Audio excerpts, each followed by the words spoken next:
Guys, അപ്പോൾ എൻ്റെ economics എക്സാമിൻ്റെ പ്രിപ്പറേഷനും കാര്യങ്ങളൊക്കെയാണ് അപ്പോൾ ഇന്നത്തെ വീഡിയോയിലുള്ളത്. സത്യം പറയുകയാണെങ്കിൽ എനിക്ക് ഏറ്റവും കൂടുതൽ പേടിയുള്ളത്, ഞാൻ ഈ ഗ്യാപ്പ് കിട്ടിയ സമയത്ത് ഏറ്റവും കൂടുതൽ പഠിച്ചിട്ടുള്ളതും എക്കണോമിക്സ് ആണ്. എന്നാൽ കൂടെ ഏറ്റവും കൂടുതൽ പഠിച്ച എക്കണോമിക്സ് ആണെങ്കിൽ പോലും എനിക്ക് നല്ല പേടിയുള്ള എക്സാമായിരുന്നു ഈ ഒരു എക്കണോമിക്സ് എന്ന് പറയുന്നത്. അതുപോലെ അത്യാവശ്യം ടഫായിട്ട് തന്നെയായിരുന്നു ഞങ്ങളുടെ പേപ്പർ വന്നിട്ടുണ്ടായിരുന്നത്. ഫസ്റ്റ് ഞാൻ എങ്ങനെയൊക്കെ പഠിച്ചെന്നൊക്കെ കാണിച്ചു തരാം. എൻ്റെ മിക്ക പോർഷൻസും ഓൾറെഡി കംപ്ലീറ്റ് ആയിരുന്നു. ഞങ്ങൾക്ക് 2 ടെക്സ്റ്റ് എക്കണോമിക്സിനുള്ളത്, സ്റ്റാറ്റിസ്റ്റിക്സും മൈക്രോ എക്കണോമിക്സ് എന്ന് പറഞ്ഞിട്ട് 2 ടെക്സ്റ്റാണ് ഉള്ളത്. അതിനകത്ത് സ്റ്റാറ്റിസ്റ്റിക്സ് എനിക്ക് ഓൾറെഡി അറിയാവുന്നതായിരുന്നു. ആ ഒറ്റ പോർഷൻ മാത്രമേ എനിക്ക് ഡൗട്ട് ഉണ്ടായിരുന്നുള്ളൂ. അത് മാത്രം നോക്കിയാൽ മതിയായിരുന്നു. ബാക്കിയെല്ലാം എനിക്ക് റിവൈസ് ചെയ്താൽ മാത്രം മതിയായിരുന്നു. കാരണം ബാക്കിയെല്ലാം എനിക്ക് അറിയാം, ഓൾറെഡി ഞാൻ പഠിച്ചായിരുന്നു. എൻ്റെ കഴിഞ്ഞ എക്സാമിനൊക്കെ വേണ്ടി പഠിച്ചതായതുകൊണ്ട് എനിക്കറിയാമായിരുന്നു. പിന്നെ ഉള്ളത് മൈക്രോ എക്കണോമിക്സ്. അതാണ് ഏറ്റവും ടഫായിട്ടുള്ള സാധനം. എനിക്കിപ്പോൾ ഏറ്റവും ടഫായിട്ടുള്ള അതാണ്. കാരണം അത് എങ്ങനെ ക്വസ്റ്റ്യൻ വരുന്നത് നമുക്ക് പറയാൻ പറ്റില്ല. നമ്മൾ ഫസ്റ്റ് പഠിക്കുമ്പോൾ എല്ലാം ഓക്കെയാണ്, എല്ലാം മനസ്സിലായി, ഇച്ചിരി ഉള്ളൂ എന്നൊക്കെ തോന്നുമെങ്കിലും ക്വസ്റ്റ്യൻ പേപ്പർ എങ്ങനെ വരുന്നതെന്ന് നമുക്ക് ഒരിക്കലും പ്രെഡിക്റ്റ് ചെയ്യാൻ പറ്റാത്ത രീതിയിലുള്ളൊരു ഇതായിരുന്നു. കാരണം ഞാൻ പ്രോപ്പറായിട്ട് എല്ലാത്തിൻ്റെയും ഒന്നും ക്വസ്റ്റ്യൻസ് പ്രാക്ടീസ് ചെയ്തിട്ടുണ്ടായിരുന്നില്ല.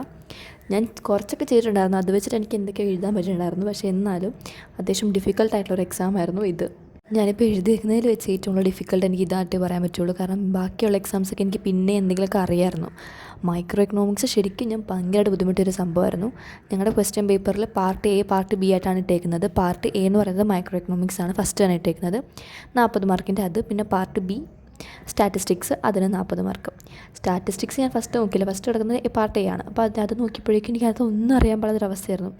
ഒന്നും കിട്ടുന്നില്ല, ഭയങ്കരമായിട്ട് ഇങ്ങനെ എന്താ ചെയ്യേണ്ടതെന്ന് അറിയാൻ പാടാതെ നിന്നുപോയി. പിന്നെ ഉള്ളത് പാർട്ട് ബി സ്റ്റാറ്റിസ്റ്റിക്സ് ആയിരുന്നു. അത് നല്ല എളുപ്പമായിരുന്നു. എനിക്കെന്തോ അത് ഭയങ്കരമായിട്ട് ഇഷ്ടപ്പെട്ടത്. എനിക്ക് തോന്നുന്നു എൻ്റെ 1-2 മാർക്ക് വല്ലതും പോകാൻ ചാൻസ് ഉണ്ട്. 1-2 മാർക്ക് MCQ പോകുമായിരിക്കും, അത്രേ MCQ പോവുള്ളൂ. പിന്നെ ഉള്ളത് കാൽക്കുലേഷൻ മിസ്റ്റേക്ക് ഉണ്ടാവും. എനിക്ക് ഒരു ക്വസ്റ്റ്യൻ കാൽക്കുലേഷൻ മിസ്റ്റേക്ക് ഉണ്ട്. അപ്പോൾ അതിന് ഒരു 1/2 മാർക്ക് പോലും, 1.5 മാർക്ക് പോലും പോയിരിക്കും.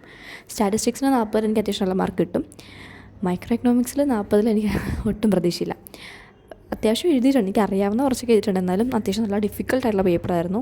ഇത്രയും ടഫായിരിക്കും മൈക്രോ എക്കണോമിക്സ് എന്ന് ഒരിക്കലും എക്സ്പെക്റ്റ് ചെയ്തില്ല. കാരണം എത്ര ദിവസം പ്രാക്ടീസ് ചെയ്തുകൊണ്ടിരുന്നത് മൈക്രോ എക്കണോമിക്സ് ആയിരുന്നു. അതിൻ്റെ ആയിരുന്നു മൊത്തത്തിൽ പ്രാക്ടീസ് ചെയ്തുകൊണ്ടിരുന്നത്. പിന്നെ സ്റ്റാറ്റിസ്റ്റിക്സ് ഞാൻ എക്സാമിൻ്റെ അന്ന് രാവിലെ എഴുന്നേറ്റ് നോക്കിയതാണ്. കാരണം എനിക്ക് അറിയാവുന്ന ആയതുകൊണ്ട് തന്നെ വലുതായിട്ട് നോക്കാൻ നിന്നില്ല. രാവിലെ എഴുന്നേറ്റിട്ടുള്ള ആ ഒരു റിവിഷൻ മാത്രമേ എനിക്ക് സ്റ്റാറ്റിസ്റ്റിക്സിനുണ്ടായിരുന്നുള്ളൂ. പക്ഷേ മൈക്രോ എക്കണോമിക്സ് രാവിലെ അതുപോലെ എടുത്ത് നോക്കിയിരുന്നെങ്കിൽ എനിക്ക് പിന്നെയും കുറച്ചും കൂടെ എഴുതാൻ പറ്റിയേനെ എനിക്ക് തോന്നിയായിരുന്നു. കാരണം പഠിച്ച പോർഷൻ പോലും എനിക്ക് എന്താ ചെയ്യേണ്ടതെന്ന് അറിയാൻ പാടാത്തൊരവസ്ഥയായിരുന്നു എനിക്ക് അത് കിട്ടിയപ്പോഴേക്കും. അപ്പം മനസ്സിലാക്കി രാവിലെ റിവൈസ് ചെയ്യുന്നത് ഇത്രത്തോളം ഇമ്പോർട്ടൻ്റ് ആണെന്ന്. കാരണം രാവിലെ എന്തൊക്കെ ഞാൻ ഈ വരുന്ന എക്സാംസിനൊക്കെ പഠിച്ചിട്ട് പോയിട്ടുണ്ടോ അതൊക്കെ എനിക്ക് എക്സാമിന് വരുമ്പോൾ എനിക്ക് നന്നായിട്ട് ആൻസർ ചെയ്യാൻ പറ്റാറുണ്ട്. റിവൈസ് ചെയ്യേണ്ടതിൻ്റെ ഇമ്പോർട്ടൻസ് എനിക്ക് കുറച്ചും കൂടെ ഒന്ന് മനസ്സിലായി. കാരണം റിവൈസ് ചെയ്തിരുന്നെങ്കിൽ എനിക്ക് കുറച്ചും കൂടി എളുപ്പമായേനെ ഈ ഒരു എക്സാമെന്ന് എനിക്ക് തോന്നി. കാരണം അത് റിവൈസ് ചെയ്യേണ്ട കുറച്ച് കാര്യങ്ങളൊക്കെ ഉണ്ടായിരുന്നു മൈക്രോ എക്കണോമിക്സിൽ.